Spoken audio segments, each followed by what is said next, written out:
Voodoo doll, voodoo. The doll's eyes gleam bright with an otherworldly light. A heart of darkness beats within its porcelain sight.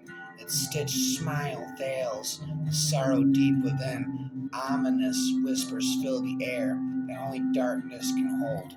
But in moonlit silence, the doll's eyes gleam, a malevolent presence in a porcelain dream. Its fretted smile hides a secret, a heart of pain, a whispered promise of terror that echoes through the brain.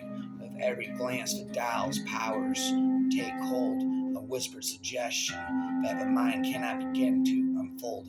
It weaves a web of madness with knots of fear and dread, a puppeteer terror of the owner's soul as its curse and twisted dreams. The owner's mind does stray where shadows dance and darkness holds its sway. The doll's presence lurks as a constant eerie companion through winding corridors where sanity cannot reside.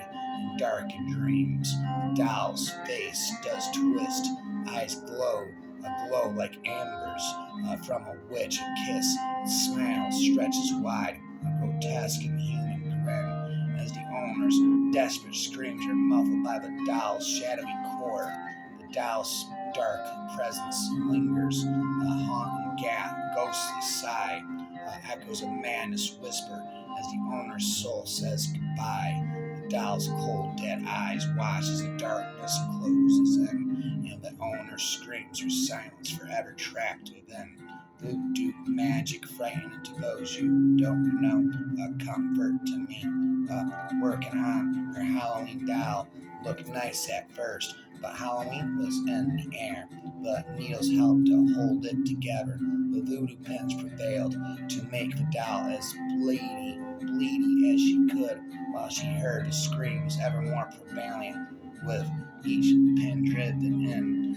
Wound tight, played precise, a night fight, all that jazz. Voodoo spell, a doll would dance, a dead side hell, and a razzmatazz, pagan sages, a ragtime doll, and her pages, and her rages and shadow hours, a pinprick pain, man divided, ridden, insane by fiendish powers.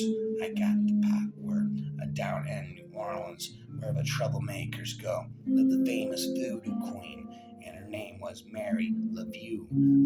How did her life become a legend, with hardly no proof that could we find? Did she put her spells on evil people when so many others say she was kind? Some claim that no pictures exist.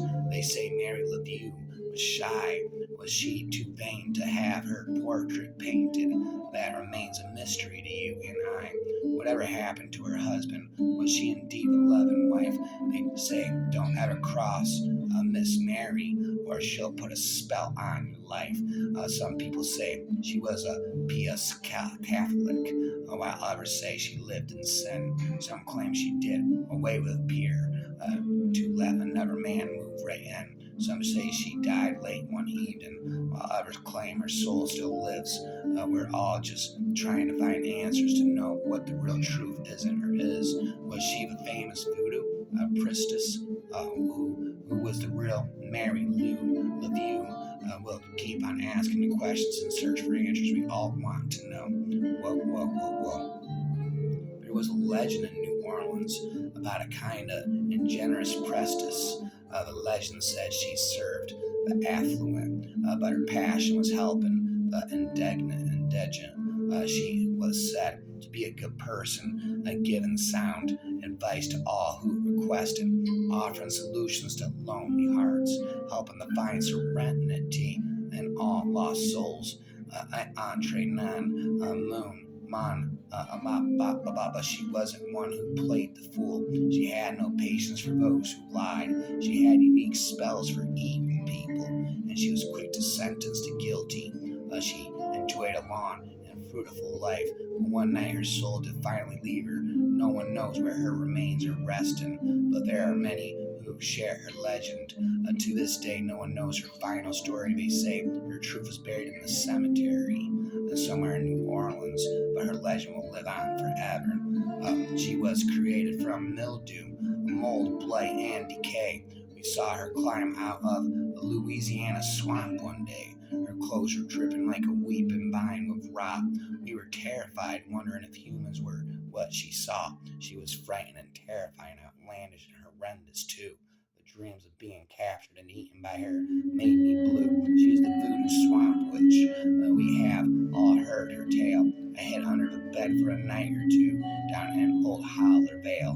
Well, no. There once was a priestess born a long time ago, a famous voodoo queen named Mary Catherine Lemieux. She was born in the French Quarter back in 1801, and within a matter of years, her powerful work had begun. She was born a wealthy Creole, a person of color who was free. Her father was a noble gentleman. Her mother was pretty part Cherokee. Mary married in a St. Louis cathedral to a man named Jacques Paris. She quickly had a daughter, and then the newlyweds were free. Jacques was an excellent carpenter, building tables, chairs, and more. He truly loved his beautiful Marie, and soon there were four. Shortly after that, the last birth of her beloved Jacques was to die. That left the young Mary with and her babies on their own journey to get by. So she opened a beauty salon, making house calls to the rich. She leaned all her secrets, promising to never ever snitch. But soon she discovered her secrets could be kept for a hefty price. She would create secret potions. I'm not the one who's so far away. When I feel the snake bite enter my vein. Nighttime orchids blooming on the bayou, scented voodoo. Need serenity in a place where I can hide. I need serenity in a place where I will die. I need serenity. I used to think you were so beautiful. Turns out you're ugly and dark. Those words you said when you left me, fucking loser. It was a wave of hurt that hit me tonight. I am not lonely though. I have all my friends here, the ones that looked just like you did, smiling with a shit-eating grin. Do you feel the fire, baby? It's starting at your feet, going up, engulfing your whole body. Can you see it's all that love I had for you? Is it as terrifying as you remember? Ashes to ashes, we all fall down. Jean up round the rosy, pocket full of posies. Ashes, we all fall down. I have voodoo dolls to terrify my victims. The one who thought they could fuck with me. I got needles to penetrate their hearts, so please fuck with me. Tell me, do you feel the blades on your flesh?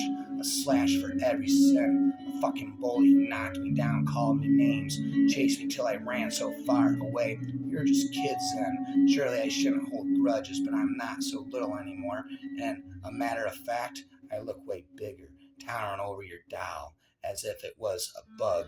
I think I just might pull its limbs apart. I can imagine the screams, the pathetic cries. Give me your lunch money, Johnny. Never mind, just die. I have voodoo dolls to terrify my victims, the one who thought they could fuck with me. I got needles to penetrate your heart, so please fuck with me.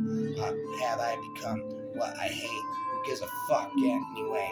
Now, like I'm a saint, just a man seeking revenge against people like these greedy assholes, the ones like you. My boss took away my benefits, my raise, and bonuses. So in return, I'll take away your life, wrap the noose around your neck. It's not my choice what happens. Wonder what your gold-digging wife will think. Probably thank God she's about to hit the fucking jackpot. And that's how it'll end. No one caring or crying. You will just be hanging so all alone. I'm not the one who's so far away. When I feel the snake bite enter my veins, my collection of voodoo dolls injecting the snake bite into my veins. I need serenity.